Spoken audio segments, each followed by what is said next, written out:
I'm Geek Outlaw. And I'm Hot Nerd Girl.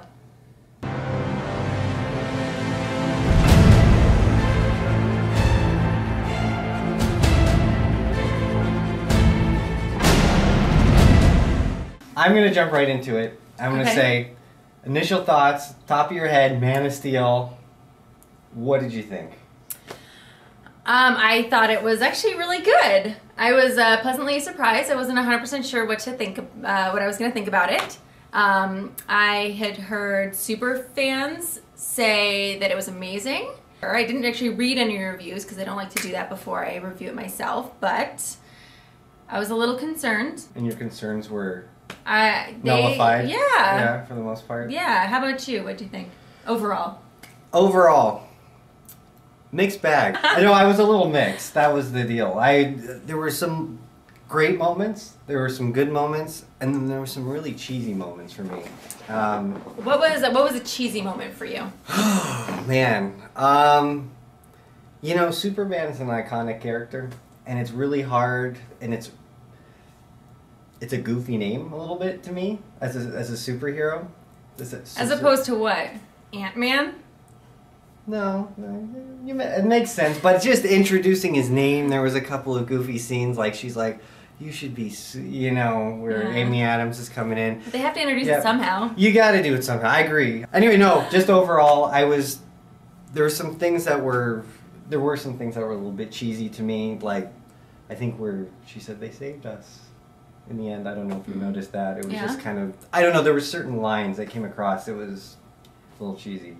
Was there anything that struck you? You liked it a lot, obviously. I did. Yeah, but was there anything that bothered you at all? Something.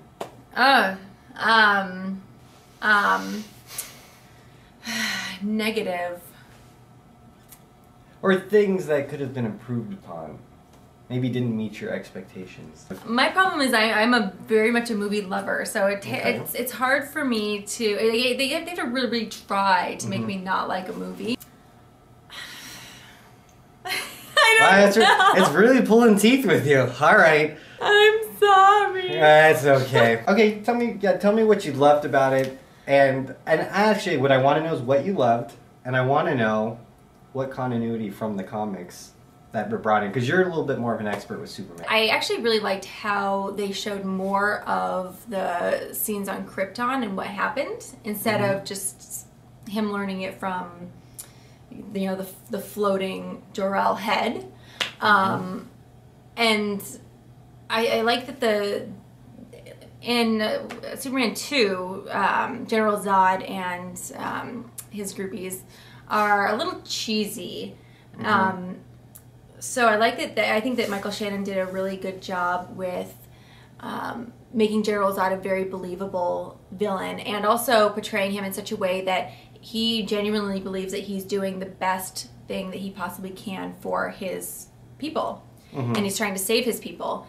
I also think that Henry Cavill, besides being smoking hot, did a really good job, especially of portraying Clark's humbleness.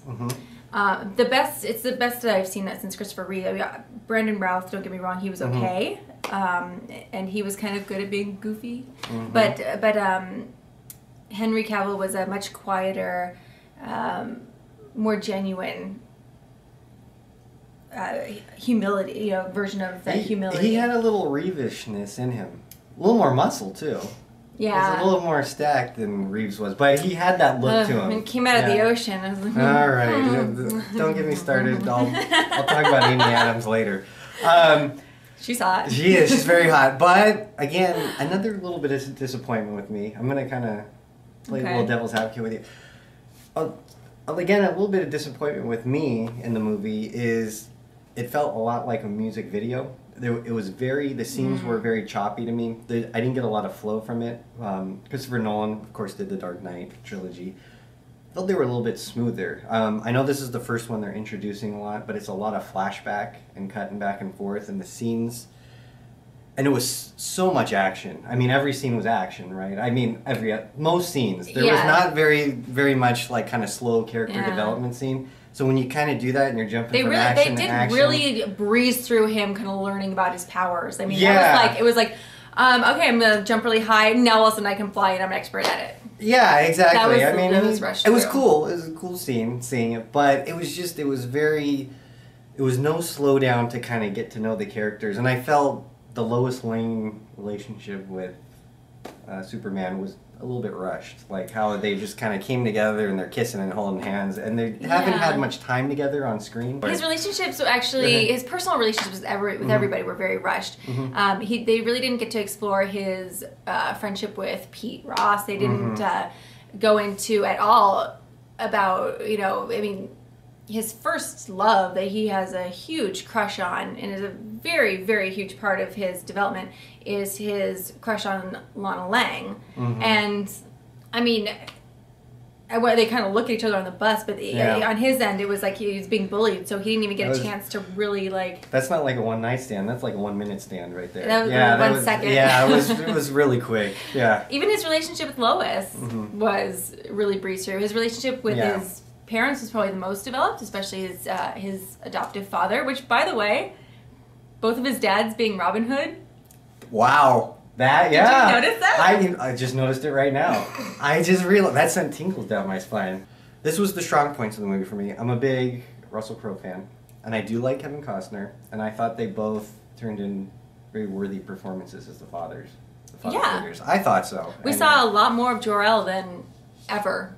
Yeah, and whether it be kind of some strange mind...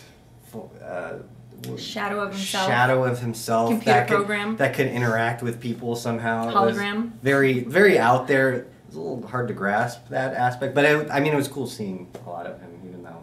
And getting to see Kal-El's mother as well. That was really cool. I want to say one of the stronger emotional scenes for me, because was with Kevin Costner.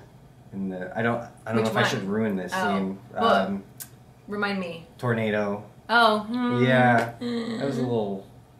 At least the dog lived. The dog! Oh, did you just ruin it? Oh, one thing that was kind of cheesy was all of the moments that Kal-El had. There was like a ton of those. Where he's like, no! Yeah.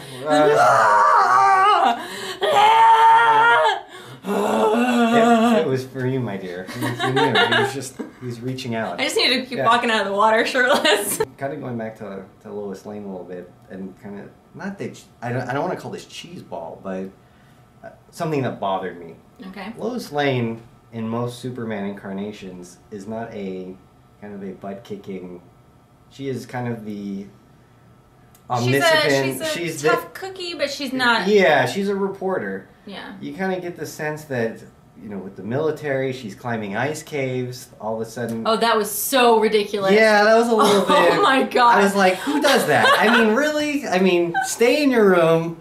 Do not go there. Well, I don't blame her. They're going out, but then it was like, okay, yeah, she's climbing, whatever, that's cool. And then it panned out, and it was like, she was like on this little cliff edge, and there was like no way she possibly could have gotten down there. And I, like, literally, me and Mama Jedi watched it with us too. Me and Mama Jedi, we were both at the same, we were like, what? Hi, Mama Jedi. Hi, Mama Jedi. This was what blew me. I was totally trying to put this to... Blew my mind. The head lady was kicking some major arse the whole film. She was badass. She's blanking on her name. Yeah, she said Zod is requesting. Basically, Lois Lane is a very active participant. Feora. Attractive young lady kicking some major butt. Lois Lane come on the ship. What was the purpose of that, other than to screw up their own plans?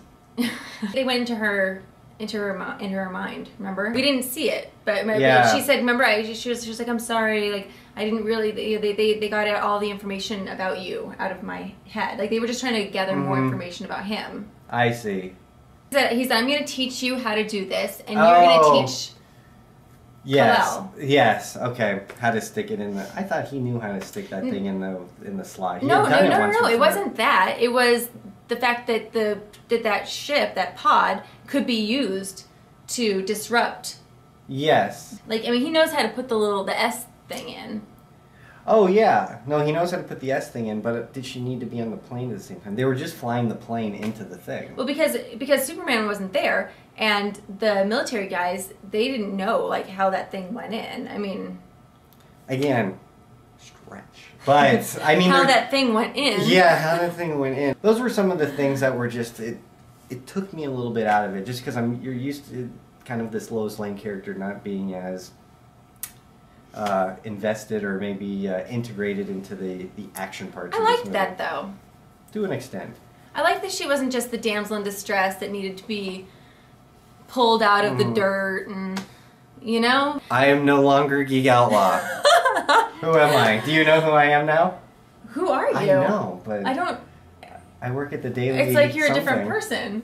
Geek Outlaw! Where did you come from? Exactly my point. So yeah, worst disguise ever. Yeah, no. But there was a theory that that he was using his powers to create a distortion through his glasses. Gotcha. Those are some powerful rims, I tell you. So his powers have evolved over the years. When Superman was initially created, yes, he was faster than a speeding bullet, stronger than a locomotive, able to leap tall buildings in a single bound. Yes. You know, and he was much darker. He was much angrier of a person, and his origin was sort of established, but not really. It was quite a ways later that they kind of reestablished it. And do you know why Superman can fly? Way back when in the comic books, why he could fly. I want to say this is like one of those questions, like, why does a dog lick itself? Because it can. It was because they started doing animated shorts, and it was much harder for them to draw him leaping. So they asked if they could make it so that he was flying, because obviously in animation they could just do a still and kind of have background going. So yeah. Well, you know, so they kind of changed it. And Superman he's a tough superhero in the sense that he's almost invincible, which kind of leads me to my next question. What do you think? How do you think they handled? How did you like how they handled? Kind of not kryptonite, but they kind of involved Krypton's atmosphere as part of a weakness for him being human and for others from Krypton. I mean, did you like that, or do you not? Do you like more of it's kind of this source crystal thing that's his weakness, or? No, it makes sense. I mean, he's switching to different gravities. So, I mean, why not? I mean, he's become adapted. I mean, if we went out into space, we would... And atmospheres, yeah. I mean, our lungs would explode or whatever. So, I mean, yeah, why not? I mean, it's not going to kill him, but why wouldn't it make it weaker until he adapts? Yeah. But for future movies now, how is he going to have a weakness? Unless you kind of involve this... I'm sure the next movie will have Lex Luthor, which, by the way, the truck that said LexCorp... There are some Easter eggs in this movie. There are. I saw another one on the water tower. And we both said Smallville at the same time, I think, when we saw the... I'm wearing Superman underwear right now. My Superman get the shoes. Chucks. The kicks. Woo, woo. Nice. Today we met Stan Lee today, and a girl dressed as Superman with the exact same Chucks on had Stan Lee sign her Superman Chucks. I was going to ask you about that. That was really strange. I was like, really? You're going to pay $65 to have him sign the completely wrong universe? I think she decreased the value of the shoes, if I'm not mistaken, by doing that. That was really weird. Unless she was trying to be ironic. She was cute. I mean, that's what she was cute. Her friend was dressed as Batman. Yeah. It was kind of like an Underoos type of costume, like Killer Kid costumes. It was really cute. I was staring. But anyway, getting back on topic. So, overall, let's squeaky chairs. I swear I'm not farting. We've gone from Underoos to my underwear from Underoos. Yeah, to farts. I mean, I guess this is a natural progression. And I'm also wearing Wonder Woman socks. For someone who doesn't like the DC universe over here. I have a ton of Marvel stuff at home, but for whatever reason in clothing, a lot of... my bracelets are Spider-Man. Oh, okay. Oh, well, you're okay. Obviously, I got my Thor earrings and my Mjolnir. Hey, what do you think about the score? Oh, the score! Yeah, let's cover score. There were certain moments I paid attention to it where it actually kind of made itself known. For the most part, though, it didn't make too much of an impact with me. It wasn't recognizable. Not like the old Superman score. Went with the movie well. Yeah, the old Superman score, it's very, very, you know it when you hear it. Yeah, you know, it wasn't that pronounced. It was a little bit more subdued. I mean, it had presence. I'll give it that much. But it wasn't... It was very complimentary. Yeah, it was complimentary. What about the 3D? The 3D didn't ruin the movie.